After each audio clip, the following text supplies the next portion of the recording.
एक ऐतिहासिक घटना आपने सुनी होगी। गुरु नानक देव जी महाराज लाहौर के गल्ला मंडी में घूम रहे और उनके दोनों चेले उनके दाएं बाएं चल रहे। क्या नाम था गुरु नानक देव जी के दोनों चेलों का? क्या नाम था? हाँ, नाम था बाबा, इधर भी पूछ लेता हूँ, क्या नाम है?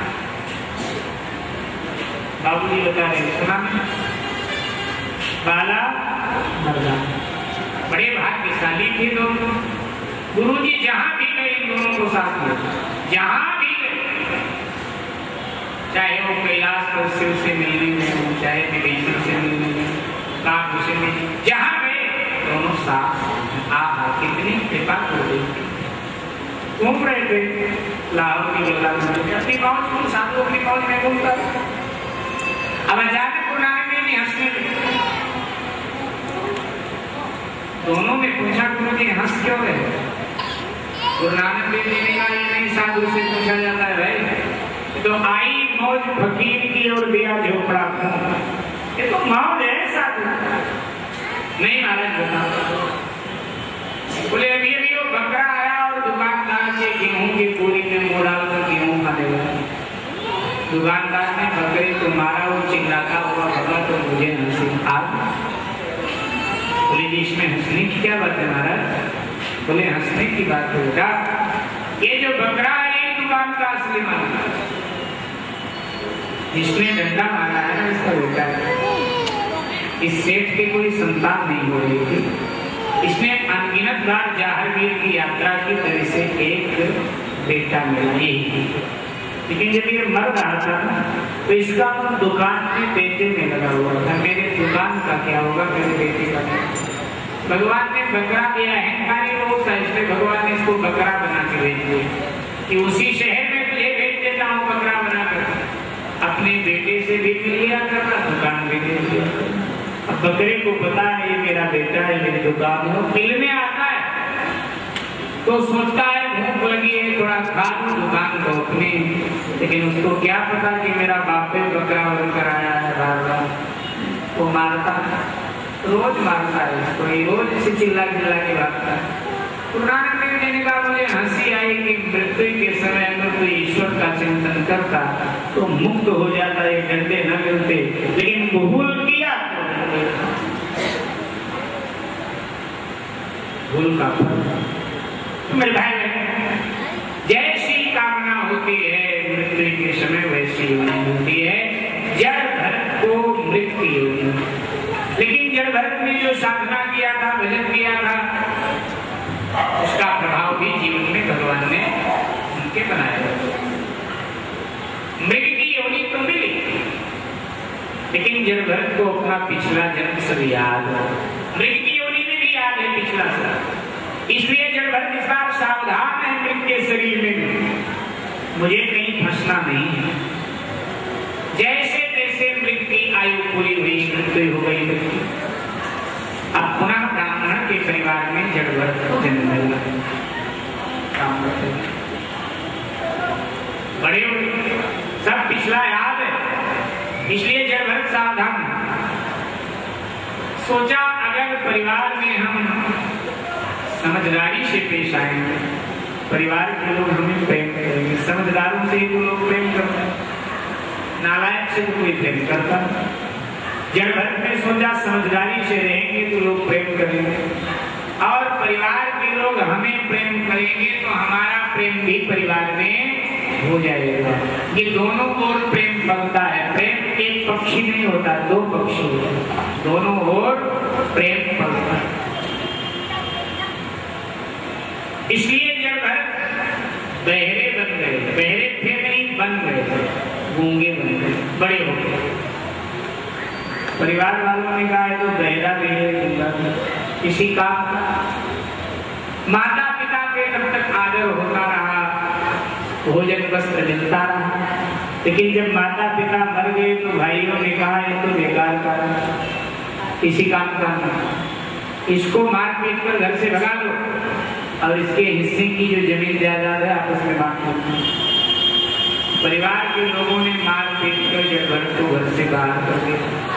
जड़ भरत ने भगवान को धन्यवाद दिया, आपने बड़ी कृपा की, जो परिवार से हमको दुत्कार फटकार आपने लगवा दिया। अब आनंद से आपका भजन करें, आपको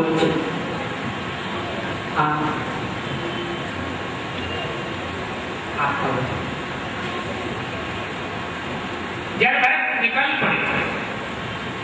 सावधान है जड़ भरत, कुटिया क्या आश्रम क्या, जड़ भरत ने कुटिया भी नहीं बनाया। कहीं आसक्ति ना हो जाए, कहीं फिर ना फंस जाऊं।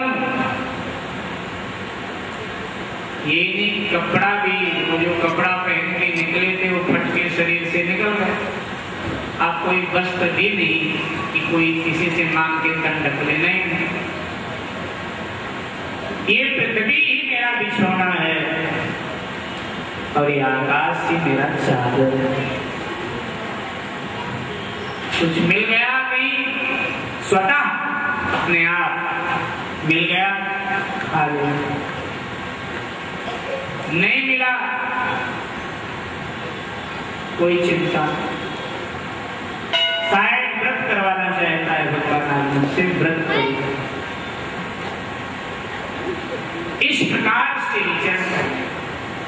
निरासक्त भाव से संसार में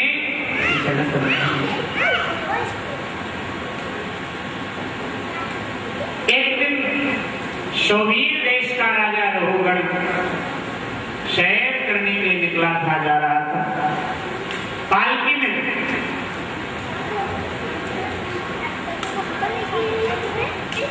चार सेवक पालकी उठा के चल रहे थे।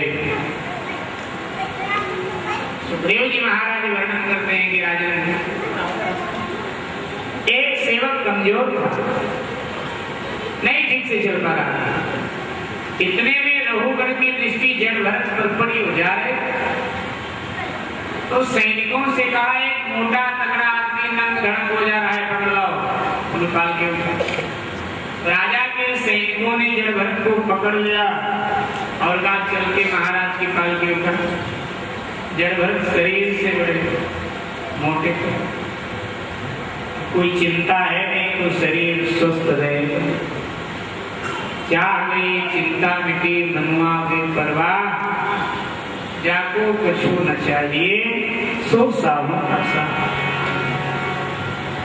तो जब कहा चलकर महाराज की पालकी उठाओ, तो जड़ भरत को लगा कि शायद भगवान हमसे सेवा लेना चाहिए। चल ये भगवान करवाएगा, हम तो वही करेंगे, हम तो उसकी शाह। आकर पालकी उठा ले, चल पड़े लेकर भीतर राजा बैठा। जड़ भरत सावधान है, बड़ी सावधानी से चलते। कहीं कोई चींटी दिखाई दे जाए, कीड़ा दिखाई दे तो जोर से उछलते हैं कि कहीं मेरे पांव के नीचे आके जीव मर न जाए।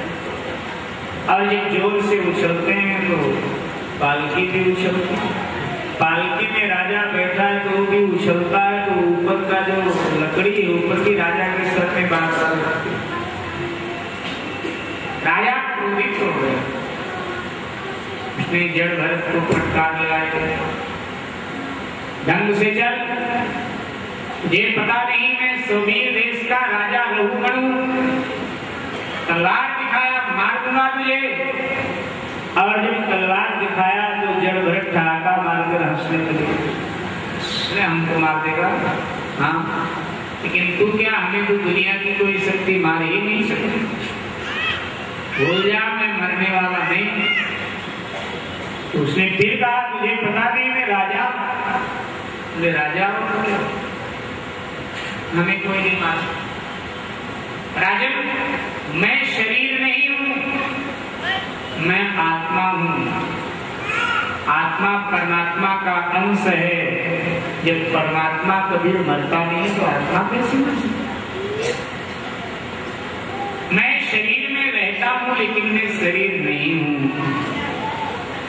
जैसे घर में व्यक्ति रहता है लेकिन व्यक्ति घर नहीं। हम लोग घर में रहते हैं लेकिन हम घर नहीं है, घर हमसे अलग है। घर की आवश्यकता है, घर होना ही चाहिए, लेकिन घर में हम रहते हैं कि हम घर नहीं। जड़ भरत ने कहा ऐसे शरीर आत्मा का घर है,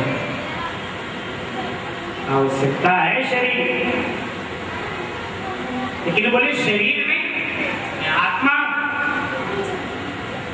हाँ राजा है तो आप मेरे शरीर को काट सकते हैं, मार सकते हैं, जो चाहे शरीर को आप दंड दे सकते हैं, लेकिन मुझे।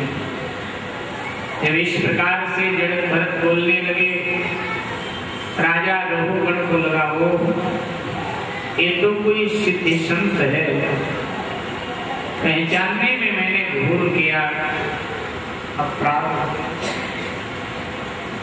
ठीक नहीं, चरणों में गिरने लगे, महाराज क्षमा करें, क्षमा। जड़ भरत हंस पड़े, बोले ना तो मैं किसी को दंड दे सकता हूं और ना मैं किसी को क्षमा दे सकता, ये मेरा कार्य है, इशारा कार्य ईश्वर का, मैं कुछ करने कराने वाला नहीं हूं, करने कराने वाला ईश्वर। बार रघुगण ने प्रणाम किया, जड़ भरत चले गए। रघुगण भी अपने राज्य की ओर चला। सुखदेव जी महाराज कहते हैं, राजन निराशक्त भाव से संसार में रह करके जड़ भरत ने निर्वाण को प्राप्त किया। जड़ भरत जी का प्रसंग हमको बताता है, घर परिवार में रहे, संसार में रहे, लेकिन आसक्ति घर परिवार संसार में नहीं।